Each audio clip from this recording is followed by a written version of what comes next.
Hey everybody, Foley here. Welcome to the weekly news recap for the 9th to the 15th of June 2025. So, as I said last week, I was going to take a look at the other showcases during the Summer Game Fest. So we had the three main ones, Sony State of Play, Xbox's showcase thing, and Summer Game Fest itself, as we talked about last week. So this week, I've done a kind of a roundup of the other showcases. So first one we're going to take a look at is the Future Game Show, and a couple of games out of that.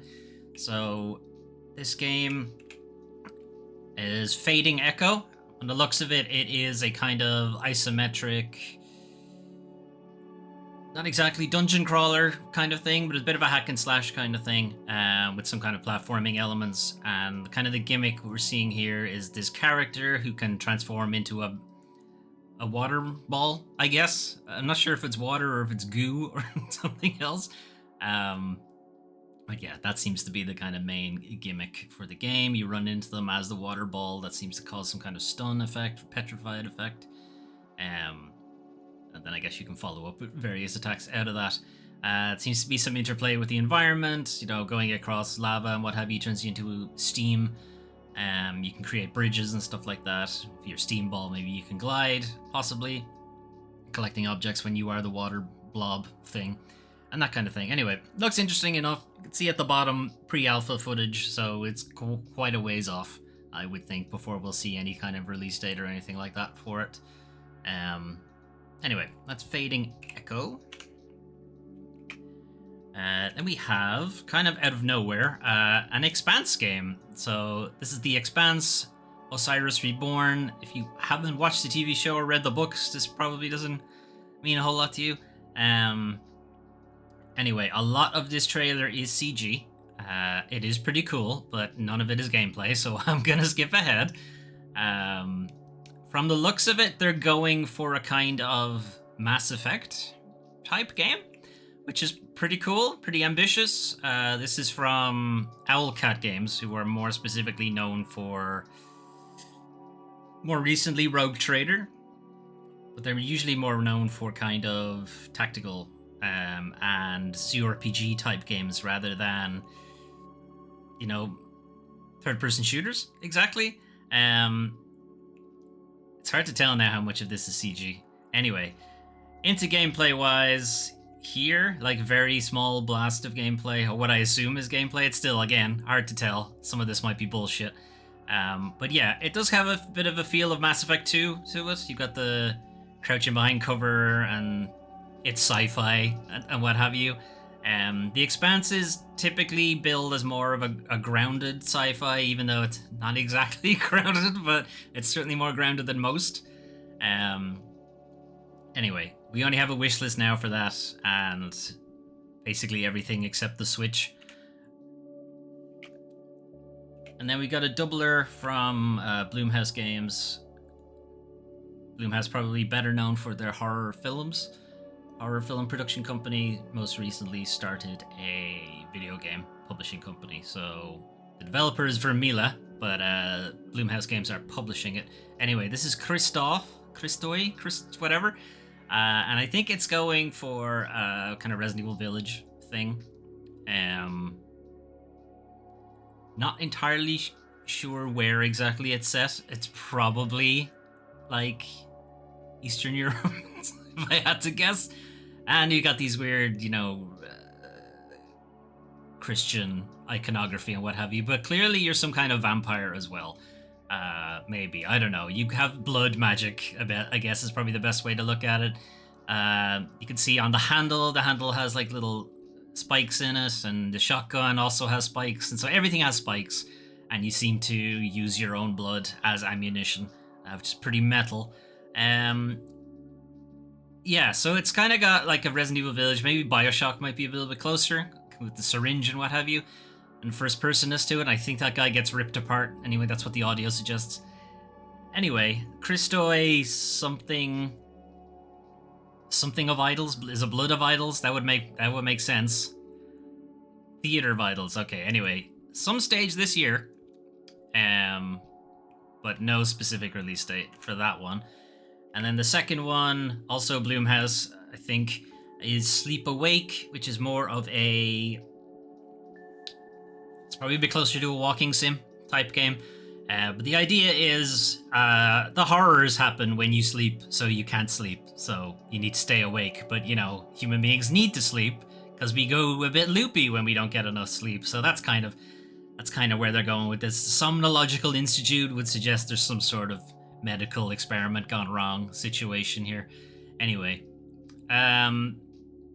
this strikes me as potentially a VR title, mostly because there's not a whole lot of actual action, but it's all very like high fidelity first person stuff, so it would work. Also, hang on, go back.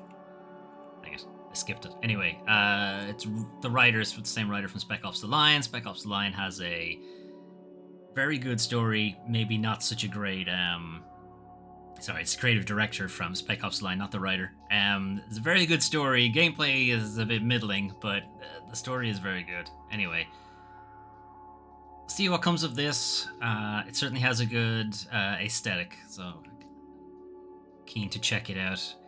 That is next year, though, so that's even further away than the Theater of Idols thing.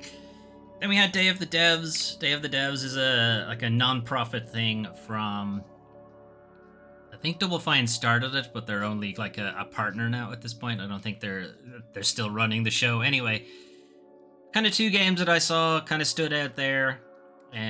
So the first one is Snap and Grab. This is kind of a two-part game. So the first part of the game is like a photography thing, almost, in that you are casing the joint for this heist that you're going to work out. So you're using your photography skills to take pictures of like the security system and like the guards and maybe, you know, potential opportunities to cause distractions, and then maybe some people who you don't want to be there, like this FBI agent who's following you around and stuff like that. And depending on how well you case the joint, you can go back to your crew, and your crew can take these kind of things as inspiration and, again, cause distractions there, like with the hot dogs or what have you, and try to steal shit. So it's kind of like a two-parter kind of thing. I get the photography side of it. Gameplay was you just walk around and take pictures. What's not clear exactly is how the second half of the game works. So that's not clear. Like, do you then take control of the other members of the crew, or is it just sort of automatic at that point, based on your photographs or what have you? Anyway, that was Snap and Grab, and the second one is also a heist game. This is Relooted. So Relooted is a three-part game instead. You've got the heist, casing the place kind of thing. Then you need to like sneak in and like steal the thing in the first place. And then the third part is escape, which is more of a running, almost like an infinite runner kind of thing to it. The basic gist of Relooted is it's kind of taking like the real world kind of idea where colonial powers came to Africa and stole all of their artifacts and are allegedly supposed to be, repatriated. They're meant to be sent back, but a lot of it is still in the hands of like private collections and stuff like that. So the kind of gist of the game is sort of like going into those private collections and taking the stuff back, if you like. Anyway, I think this is an interesting idea, interesting concept, like taking the kind of stealthy approach, but then also adding in these kind of action sequences and what have you. I think it'll be an interesting setup. I don't think it has a release date or anything. I think it's still very early in dev. Yeah, it's only still in the wishlist section. Anyway, Day of the Devs, and then we have the Latin America Showcase. Again, some interesting games here. I'm only going to kind of highlight one or two. So this first one is Desktop Explorer. Hasn't got a great name. Might want to work on the title. But the idea is you have like an early 90s PC that you've come into contact with somehow. I don't know how. It's kind of got a bit of a... how to put it? It's like, it's a puzzle game, but it's interactions with the PC, like a meta game kind of thing, and using the different programs that you found in the PC, using like unfinished games that are in it, like putting these panels together and stuff like that. It's really interesting idea, really interesting concept. So I'm kind of curious to see how how far they go with it and like how kind of interesting things they might be able to make out of it. Anyway, that's wishlist now as well. Still no release dates. And then the second game, also kind of a little bit dumb. So it's kind of like, this is the trolley solution. You may be familiar with the trolley problem, which is the idea of these two tracks. One of them has 5 people tied down, one of them has 1 person tied down. Nobody ever asks who tied down the people, but anyway. And the idea is if you do nothing, it'll run over all 5 people and kill them, but you can pull the thing and redirect the track and it'll only kill 1 person, but now you are effectively murdering that person. So like moral responsibility versus ethical quandaries and what have you. But the trolley solution, as you can see, is kind of just fucking with the whole idea, which is pretty funny. I'm reminded of, I'm not sure if the website is still going, but there was a website that had a kind of random trolley problem every day, or maybe it was just every time you refreshed it, I'm not sure. And they just became increasingly unhinged as time went on, and it just seemed really, really dumb. The game Prey has actually a very funny a trolley problem thing very early in the game. It's meant to be assessing your mental state or what have you. Anyway, I think it'll be a dumb kind of game. Anyway, it's Trolley Solution. I don't think it had a release date. No, it's just a wishlist thing. Anyway, so that was it for the showcases. There were, of course, a lot more showcases. We had the Wholesome Games Showcase. There was the Women-Led Games Showcase. The PC Gaming Showcase. Southeast Asian showcases and so on. I just wasn't really wowed by a lot of them. Now, a lot of them had games that we've seen before, and I'm deliberately omitting them. And they're, like, good. They showed off some good stuff. But I'm mostly just highlighting new games that I hadn't seen before. So it's not to say that those showcases didn't have anything in them. They had updates from games that I am interested in. Just nothing that really wowed me. Anyway, we're going to move on, because there were other updates besides that. So the Switch 2 did in fact come out last week. And it seems a lot of you knew that, because 3.5 million sales in 4 days. Likely the biggest console launch ever. It's potentially on track to manage that alright. So, from Doug Bowser, fans around the world are showing their enthusiasm to pay way too much money for the Nintendo Switch, but okay. Europeans saying pretty much the same thing. I think PlayStation 5 had 3.4 million units shipped, but didn't sell them.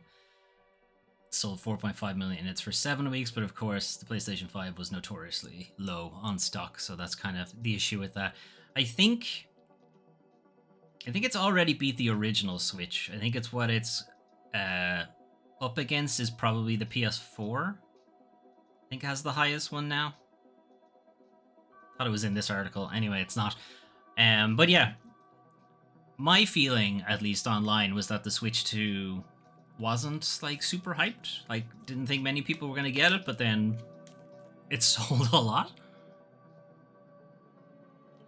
So either all of you are lying, or, you know, I can't imagine there are like 3.5 million video game content media creators and what have you. Journalists having to get them for their jobs, and content creators getting it for the content and so on. Like, that's not going to be 3.5 million. Like, the sizable amount of that is just people who wanted the console. Fine, cool, good for you. I don't know what the draw is, to be perfectly honest. Breath of the Wild and Tears of the Kingdom in like 60 FPS, sure, but it's just, I don't know. The price is so much. I don't know how people can stomach it. Anyway, moving on. Other updates. Outside of the showcases, so Still Wakes the Deep has announced Siren's Rest, which is going to be a continuation / separate story to the original Still Wakes the Deep. So this is set about 10 years later. The oil rig has sunk into the ocean, and you are tackled with sort of cataloging the remains and figuring out what went wrong. And maybe there's going to be some horror shenanigans along the way, because of course there will. We did a full playthrough of Still Wakes the Deep. I thought it was really good. Not a big fan of cat and mouse stealth, but I think they handled it really well. It wasn't as frustrating as I find some games like Amnesia and Outlast can be with that kind of thing. I think they did a good job with it. So I'm pretty keen to check this out because I would like to see where they go with the story. I'm also reasonably certain who the protagonist of this second story is, and that will be interesting. So yeah, we will probably look into playing this on the channel at some point. If I ever get back to playing games on the channel. Anyway, also a big surprise for this is that it is out really soon. It's out like next week. So they sort of just announced it and were like, yeah, it's also out like tomorrow, basically. I want to skip ahead now because I'm going to miss the release date. Yeah, so 18th of June, which I think is next week. Yeah. Anyway, last thing on our updates, Konami had their own press conference, Konami Start. You're not really going to get the full vibe of this teaser trailer because it's playing the theme for the original Silent Hill from the mandolin. If you guys might, some of you might know what that is. Anyway, basically Bloober Team, or rather Konami, are so pleased with how Bloober Team handled the Silent Hill 2 remake that they're going to have them work on the original Silent Hill remake as well. That was the biggest news from Konami's press conference. There was some other news talking about what exactly the multiplayer component for MGS Snake Eater Delta is going to be. It's not going to be Metal Gear Online, which was a much bigger package. It's going to be some kind of like stealth-based deathmatch kind of thing, which is fine. I would have been like mega surprised if they brought back Metal Gear Online. But you know, you could live in hope. Also showed off a bit of the Bomberman minigame, so reminder, there is an Ape Escape minigame that was in the original Snake Eater. Ape Escape, however, is a PlayStation property, so they weren't going to allow that to appear on Xbox. Xbox had to come up with their own thing, and Konami already owned Bomberman, so they subbed in Bomberman. It is a slightly different game, but it is kind of a similar idea to the Ape Escape thing. And I don't think they had too much else. They announced that the Suikoden mobile game is being ported to PC, and they showed off a couple of their smaller games that are in development. I forget the name of it, but one of them is like you're playing an octopus who's about to be chopped up for sushi, and you're trying to escape the food warehouse or something like that. It looked fun. Anyway, I forget what it's called though. Anyway, moving on. Monthly games. So we're hitting second week of June-ish. So the PlayStation Plus catalog will get a refresh or an addition. I don't know how to categorize this anymore. But the PlayStation Plus Extra and Premium thing, so this isn't the monthly games exactly, this is more like the bigger catalog. So added to the catalog this week, or this month rather, will be FPC Firebreak, which will be a day one addition to the game catalog. It's also coming to Game Pass. This is the multiplayer game based on the Control game from Remedy. It is a bit more of a fun, tongue-in-cheek kind of thing, rather than Control was like a very serious game. FBC Firebreak is very much not. It's a 3-person PvP thing. It does seem like a lot of fun. I don't know if it will get the kind of community it might need to sustain itself, but also Remedy aren't really a gross video game publisher needing to have all of the money all of the time, so it's possible they'll support it even with a smaller game community. Speaking of gross publishers that need all of the money all of the time, Battlefield 2042. Hasn't that been out for 1 billion years? Anyway, I guess they want to try to get as many people back into it before they launch the new Battlefield, whenever that's going to happen. Five Nights at Freddy's Help Wanted 2 is the next collection of Five Nights at Freddy's games, and I think it is a VR title. Yeah, it's a VR title as well. Hunter games, they have their appeal, I guess. I don't know. We Love Katamari is, I think it's the remaster of the first two games. We Love Katamari, it's the second one, 2005. Okay, so it's the second game. It's a remaster of the second one. And Aiden Chronicle 100 Heroes was a Kickstarter title that is very like the Suikoden series. It's a big like follow-up spiritual successor to Suikoden, it says there. I've played the prequel game to this. I forget what it's called.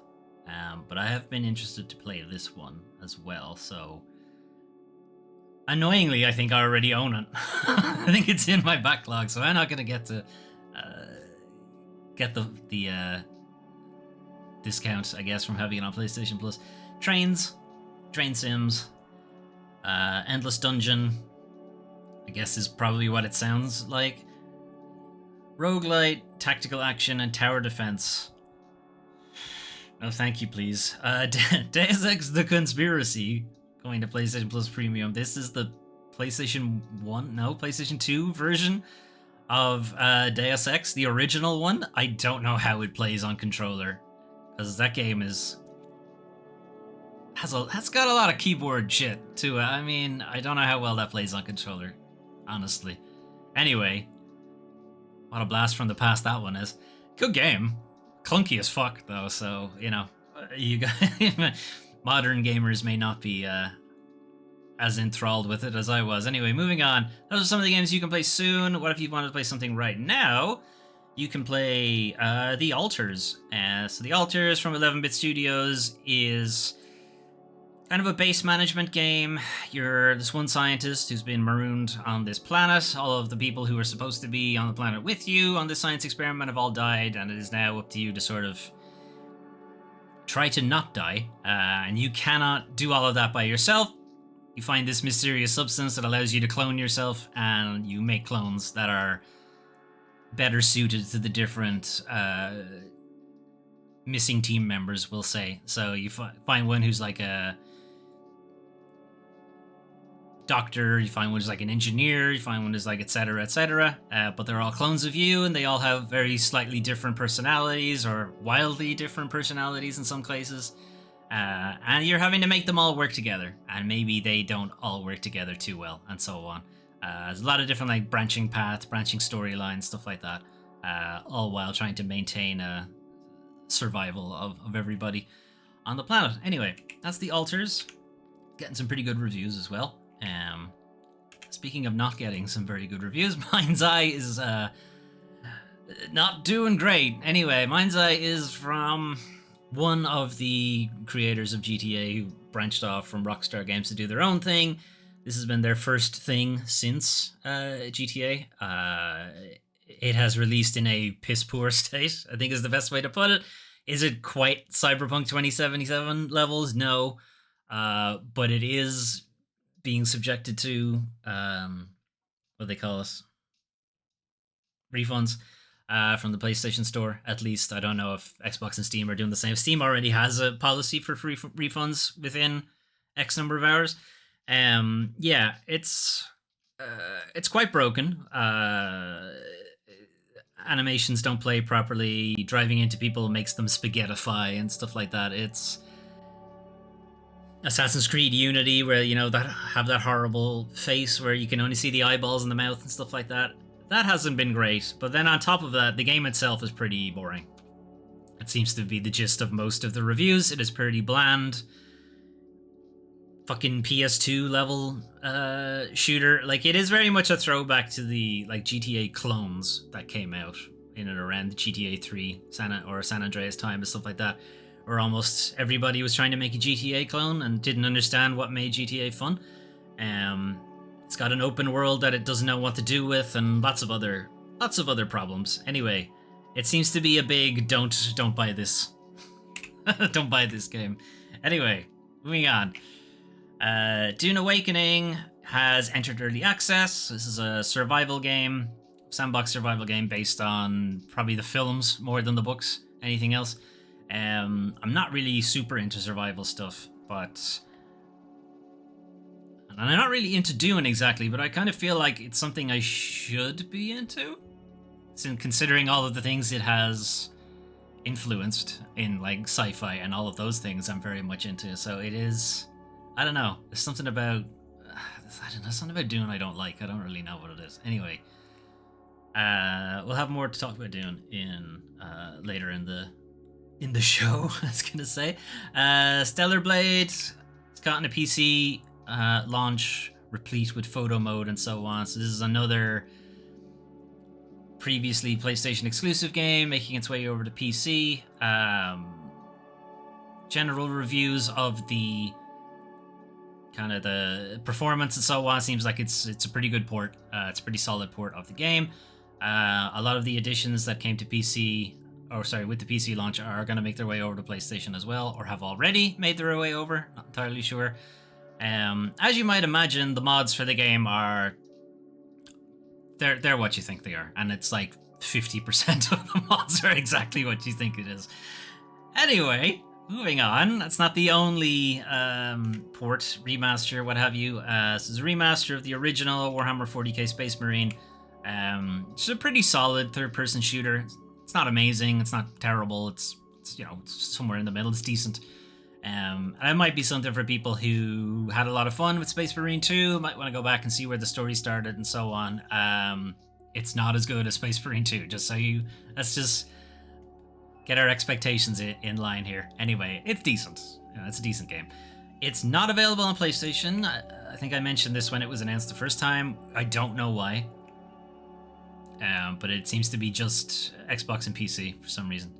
Anyway. Fortunately, though, it is now time to talk about the worst part of video games.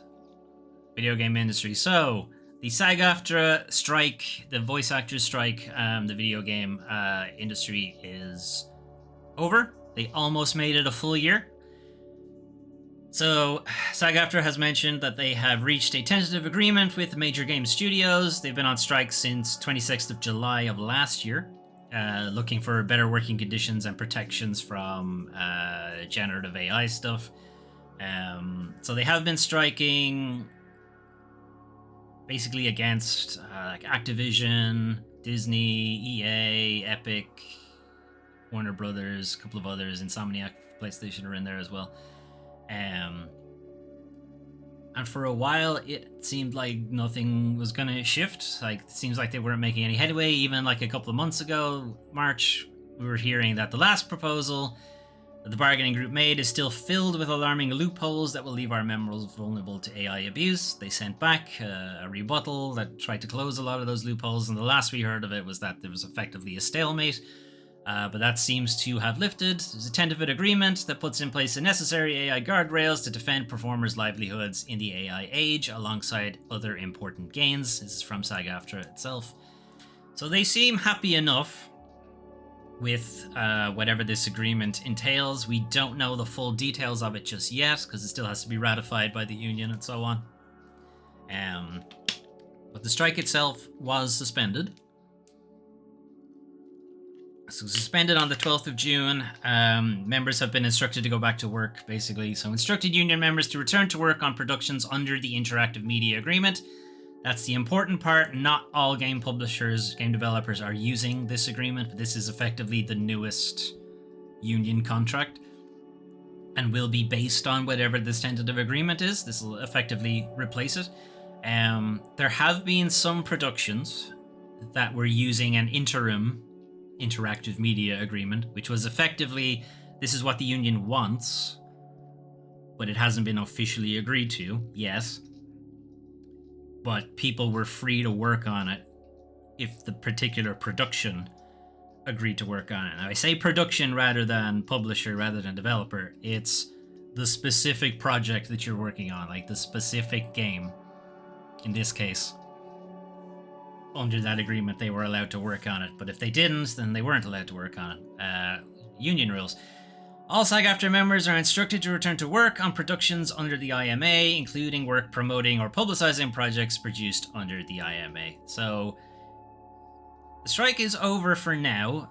They will be sending the agreement out to union members. Union members will vote on it, and we'll learn about what's in the agreement next week at some point. I think they said the 18th is when they would make it public. When they've had a chance to review it and everyone's had a chance to vote on it and so on and so forth. One thing that has come out about it is that they have a lot more control over their digital replicas, as it's put. So they're generative AI trained models that are trained on their voice, and that effectively they own it. And if they go on strike, if the person goes on strike, then their digital replica also goes on strike, which is a pretty good carve out for them. So they effectively still need to get permission to use their voices, even if it is a generative AI thing. So I think it's a decent middle ground. I would prefer they could just scuttle the whole generative AI thing in the first place, but I guess we'll see. Moving on. Layoffs, even more layoffs. Days Gone Studio hit with mass layoff after live service PlayStation game cancels. So we got the hit by layoffs thing again, like it's some kind of natural disaster and not a deliberate decision from upper management, but okay. Roughly a third of the first party PlayStation team was cut, so a third of the team gone is about 40-ish people. This is attributed to Sony deciding not to go ahead with whatever live service games Sony Bend were working on. As we talked about before, Sony were pushing ahead for big live services, almost getting all of their developers working on live services, and then as soon as Jim Ryan was out the door, they backpedaled on that one real fucking hard, because that was his baby. Anyway, earlier this year, Bend Studio wrapped development on a live service concept. After careful consideration, we chose not to move forward with it. We are literally just scuttling every live service they can find at this point. So this is from Sony's spokesperson specifically. This decision was not made lightly, my whole, and we are extremely grateful for the meaningful contributions of all those impacted. Sure you are. Bend Studio has been a valued part of PlayStation Studios for decades. It has fucking not. You have treated them like absolute shit, but okay. And we remain confident in its future and creative direction. That's why we said no to Days Gone sequel. That's why we said no to that live service concept. That's why we said no to so many of their games. But okay. Anyway, 40 developers-ish at the Oregon-based studio were laid today. Nice.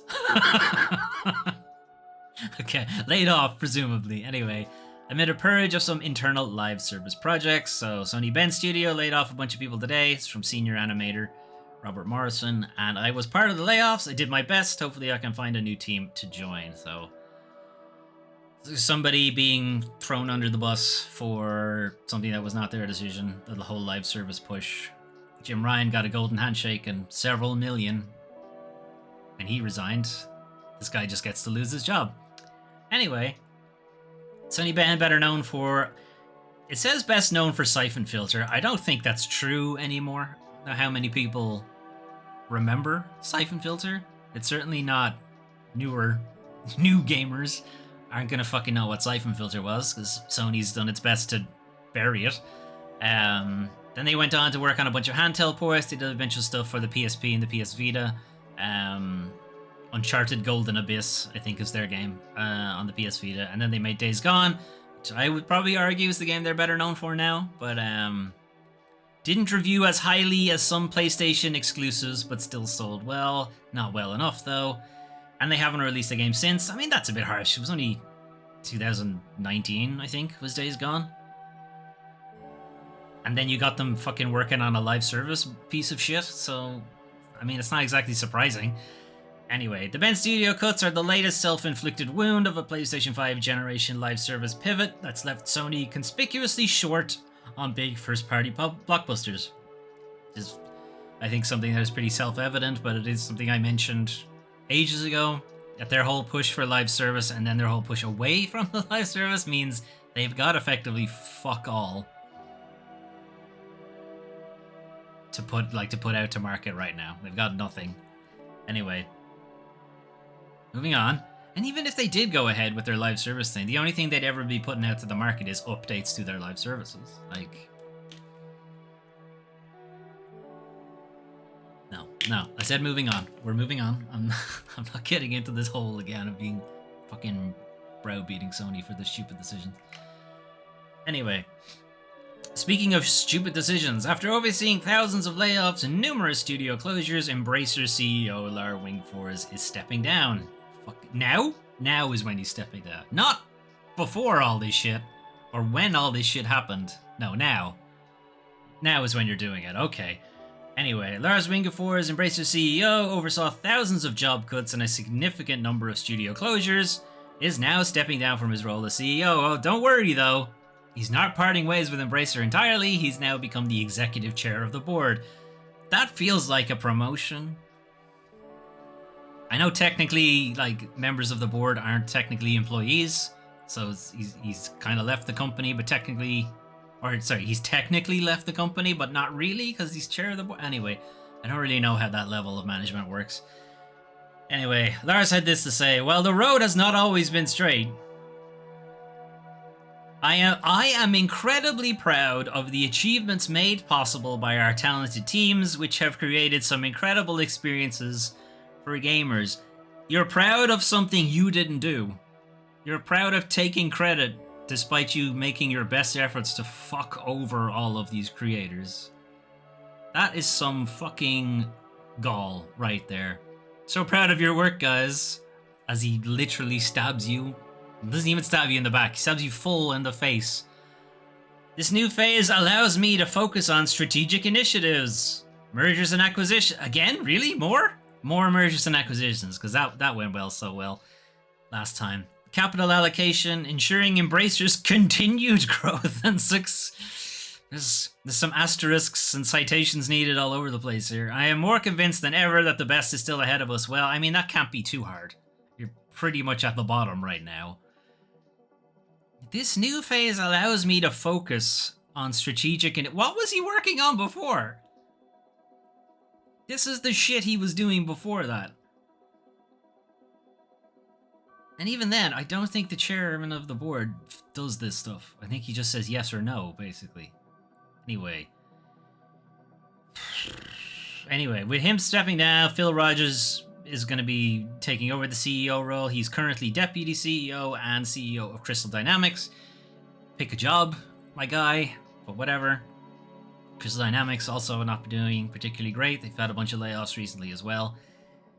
Anyway, reminder of what Embracer's shenanigans. The company embarked on a massive acquisition spree just post or possibly during pandemic when loans were very easy to get, and then a $2 billion deal with the Saudi government funded Savvy Games Group collapsed in 2023, and they had effectively spent that $2 billion, and now they didn't have somebody to come back and bail them out of it.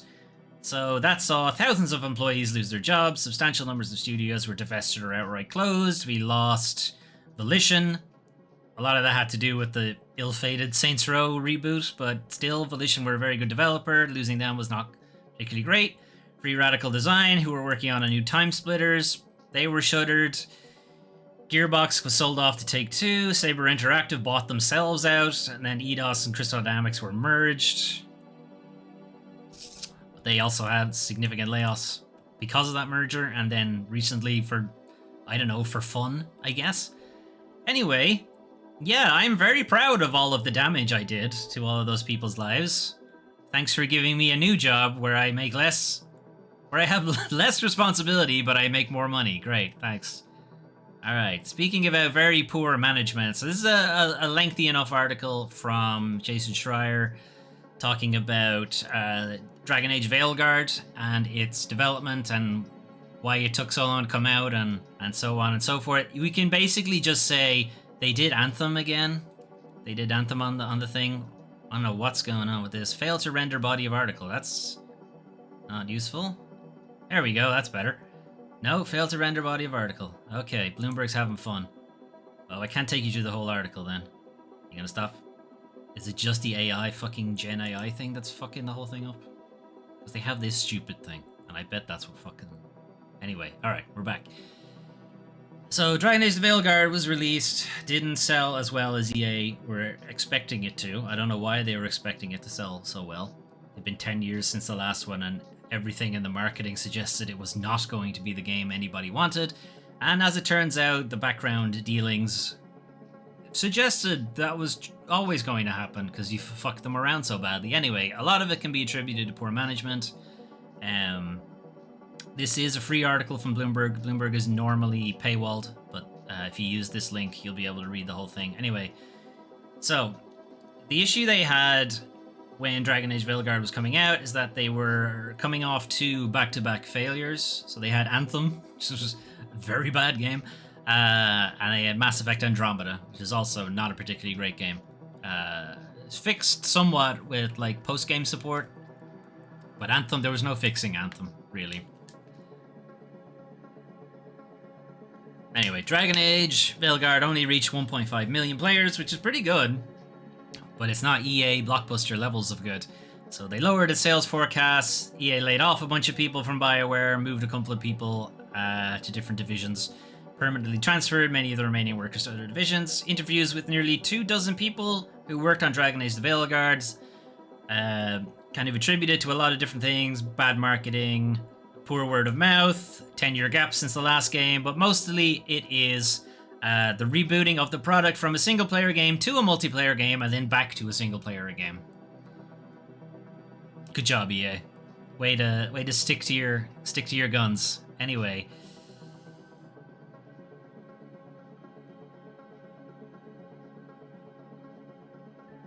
I'm trying to read where we are. Okay, so Dragon Age Inquisition comes out 2014. Mark Dara and Mike Laidlaw start thinking about what the next Dragon Age is going to be.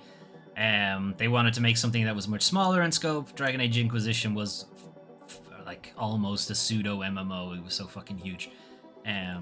So they wanted to make something smaller in scope, but you can't do that. No. EA won't let you do that. Anyway, 2017, BioWare releases Mass Effect Andromeda. Things did not go well. Mass Effect Andromeda, it was effectively Dragon Age Inquisition, but make it Mass Effect. Game received mediocre reviews, mocked by fans. My face is tired. Lots of... look back on it. It didn't go well.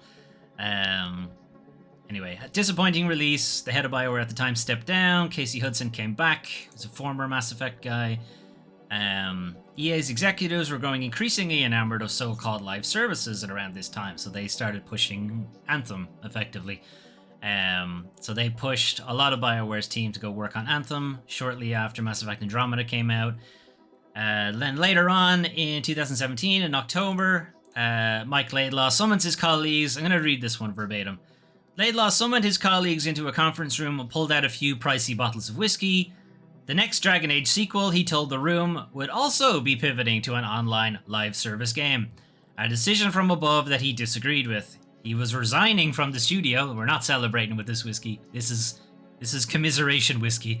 The assembled staff stayed late through the night, drinking and reminiscing about the franchise they loved.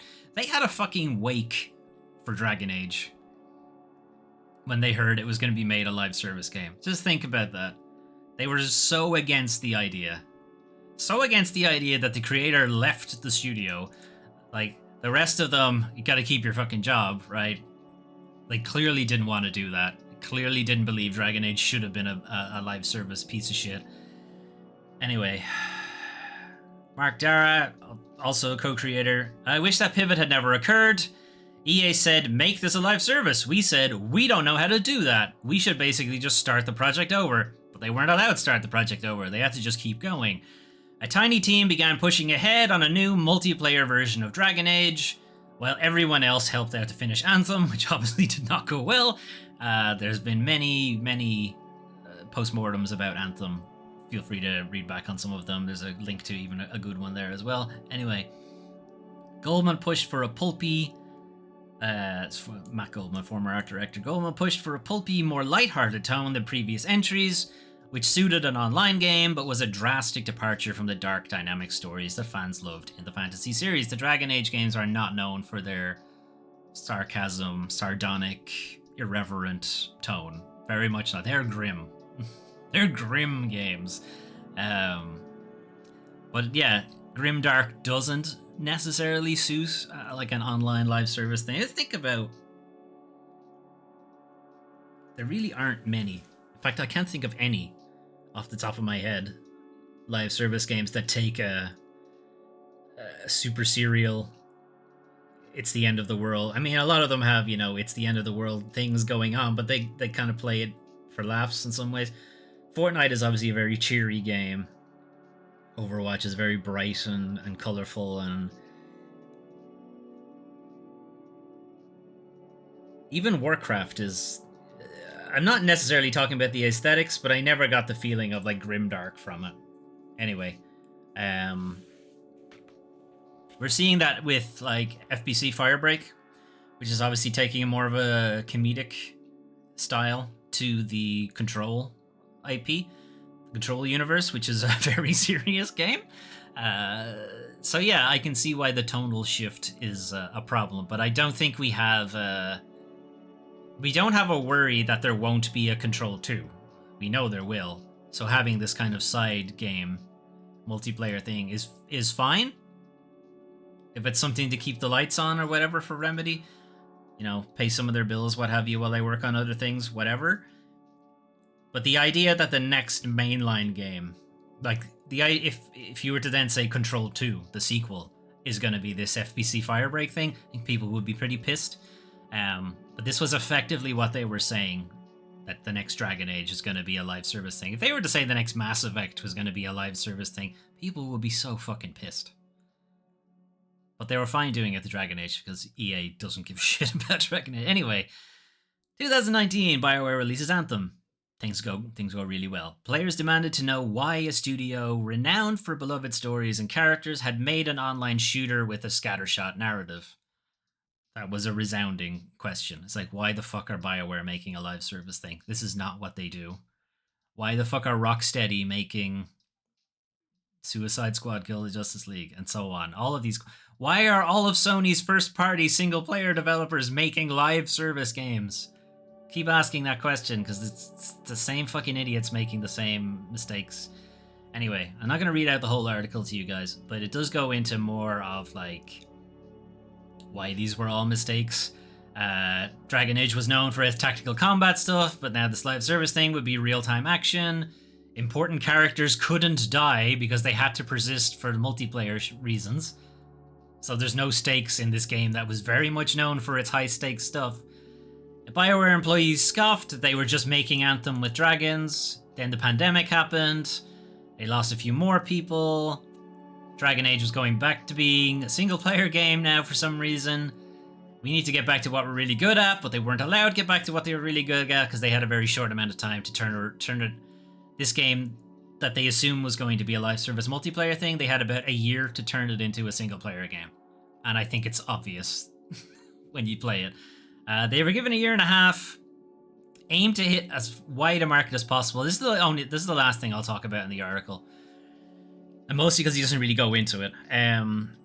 This whole aim for as wide a market as possible. Now he mentions later on, Jason Schreier mentions later on in the article here. So EA does like $7 billion in annual revenue. Most of it is done their sports games and Battlefield. Effectively, that's where they get pretty much all of their money. BioWare is 5% at best. And that's only when they have a game out, which isn't every year. It's nothing, right? It's basically nothing to them. Aiming for as wide a market as possible does not make sense, right? BioWare is there for diversity. It's there for the people you're not getting with the sports games and the shooter games, right? That's your big play. That's your, like, FIFA. Fucking everybody plays. Madden. Fucking everybody plays. Battlefield. When there isn't a Call of Duty, everybody plays that. They're your big swings. They're your big swing isn't the right word. They're your big, like, this will appeal to basically everybody. Apex Legends. This will appeal to basically everybody. Ish. Except for the 5% of people who it doesn't fucking appeal to, which is me. That's where Mass Effect and Dragon Age come in. Dragon Age specifically. Mass Effect, I think, still has more mass appeal. Pun somewhat intended.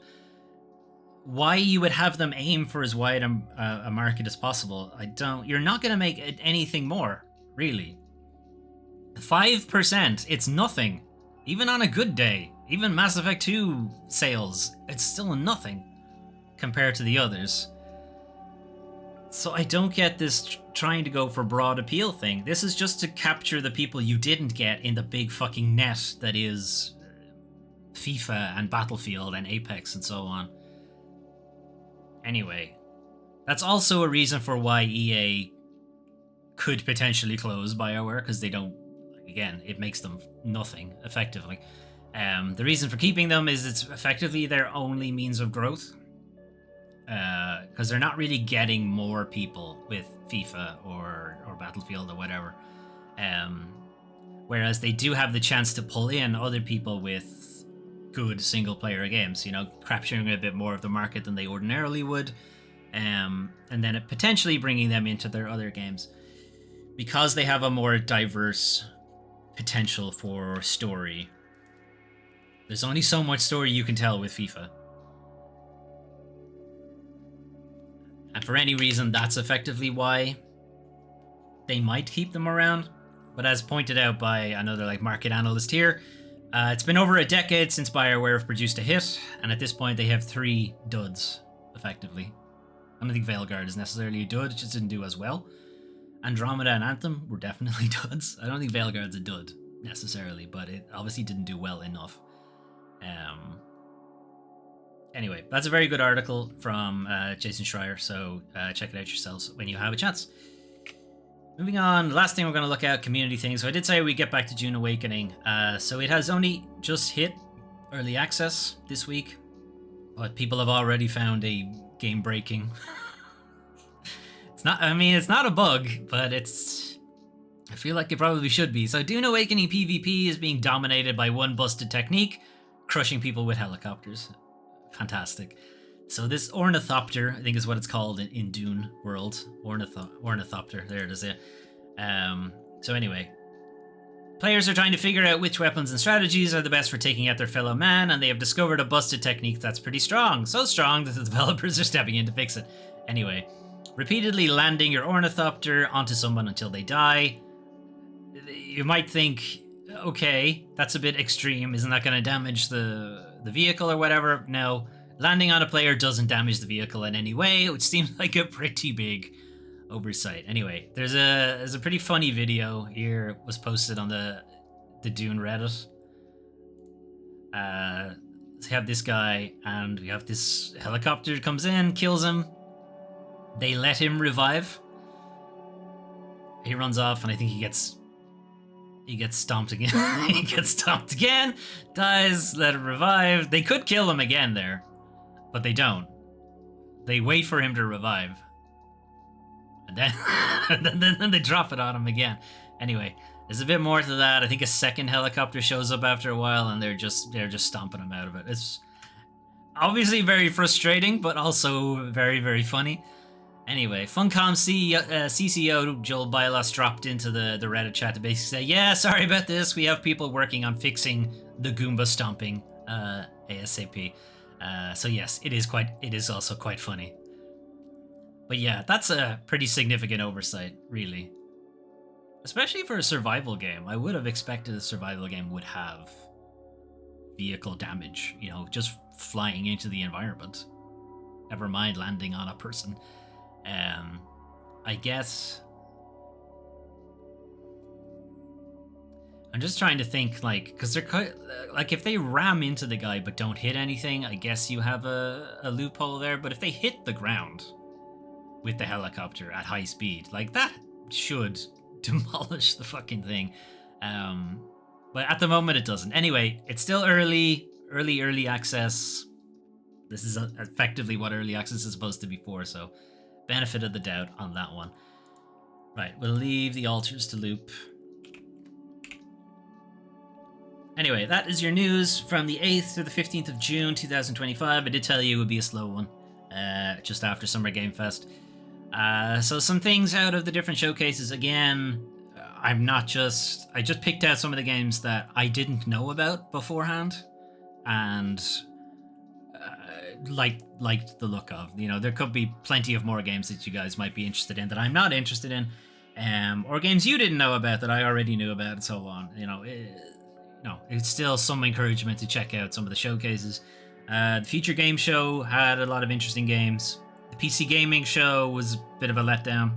I think you can safely skip it.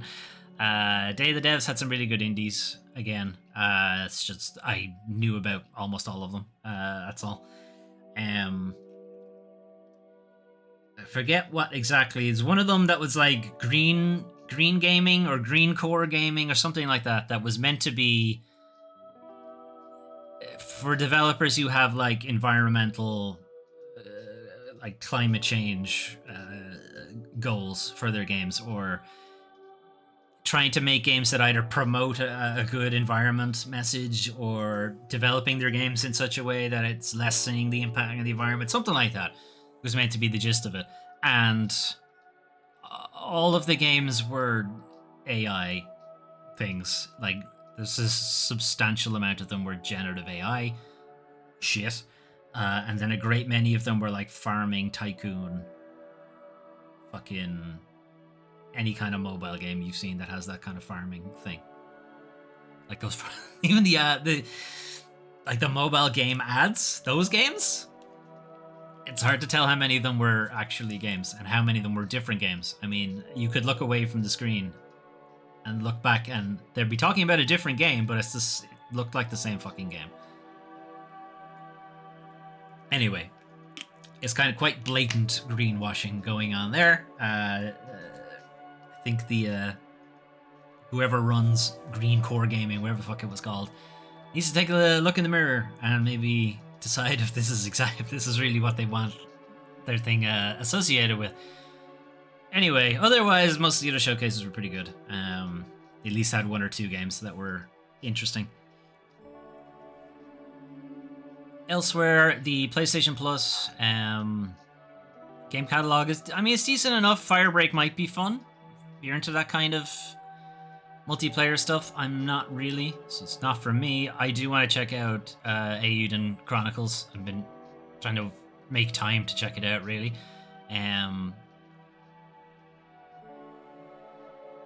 What else was happening? The whole report about Dragon Age Veilguard, it's just... It's one thing to assume that's what's happening in the background. I guess it's another thing to have it, like, confirmed that yes, it is executives meddling with people who know what they're doing but aren't allowed to do the thing they know. You know, they're being forced to do something some executive thinks is a good idea. And will we ever get away from that? Probably not. It's just too much. It's just too much money in video games, basically, for that to ever really stop. We're still really looking at indies who are doing like the interesting things, or smaller studios before they get acquired. Anyway, I do think it's worth pointing out, at least for BioWare, that the drop-off from BioWare happened almost as soon as EA acquired them. Like, EA acquired them in and around Mass Effect 2. And Mass Effect 2 was largely done with development by then. Like, it was too deep in development for EA to have really had any input at that point. So they can't really take any credit for Mass Effect 2. Mass Effect 3 obviously had the whole ending issue, which everybody fucking despised, and they had to come out with a DLC ending that was a little bit nicer. But that took a good while before that happened. And then it also had the multiplayer mode tacked on.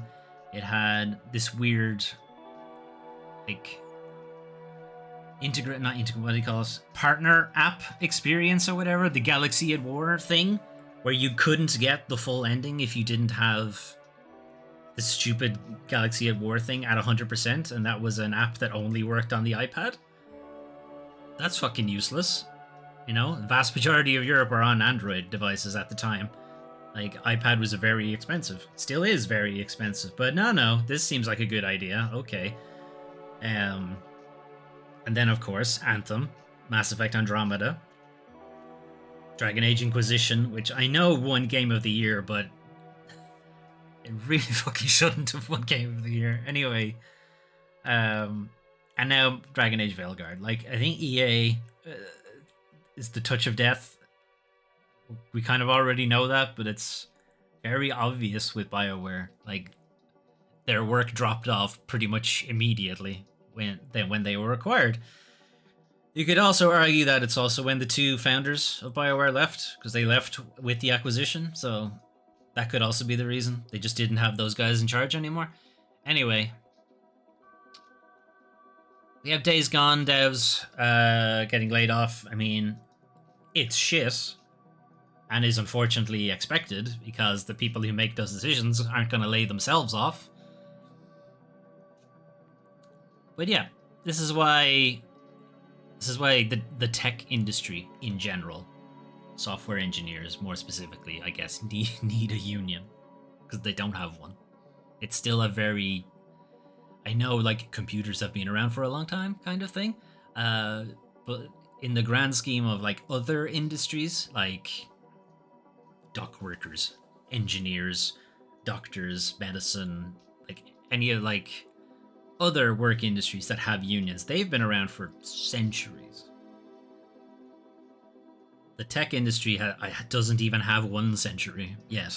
You know, like it hasn't been around very long. But we are not starting to see, like, very much. It's been clear for a while now that the glamour, I guess, has worn off. I think it used to be the idea, at least when I was growing up, that if you could get into software development, that you'd have it made, as they were paid very well. Allegedly, don't know if that's true. It's too long ago. I don't remember. I can say now they're not, but they're also not treated very well either. And I think the whole kind of consciousness for the tech industry in general needs to come around to the idea of a proper union, because they don't have one, and they need one, because it would stop all of these fucking layoffs all the time. Anyway, I don't know where I was going with the rest of that story. I don't remember what else we talked about, even though it was only 2 seconds ago. Oh yeah, the other union, SAG-AFTRA union. We'll know more about the agreement next week, but them getting back to work is obviously good news. Hopefully they did get the protections that they wanted. But we'll be able to talk a little bit more about that next week instead. Right, I'm gonna head off. Have a good rest of your week, and I'll hopefully talk to you guys next time. Oh, yes, also the Discord, if you're interested. I keep forgetting to promote it because I'm terrible at promoting, but the Discord link's in the description. Check it out if you want to. Right, bye.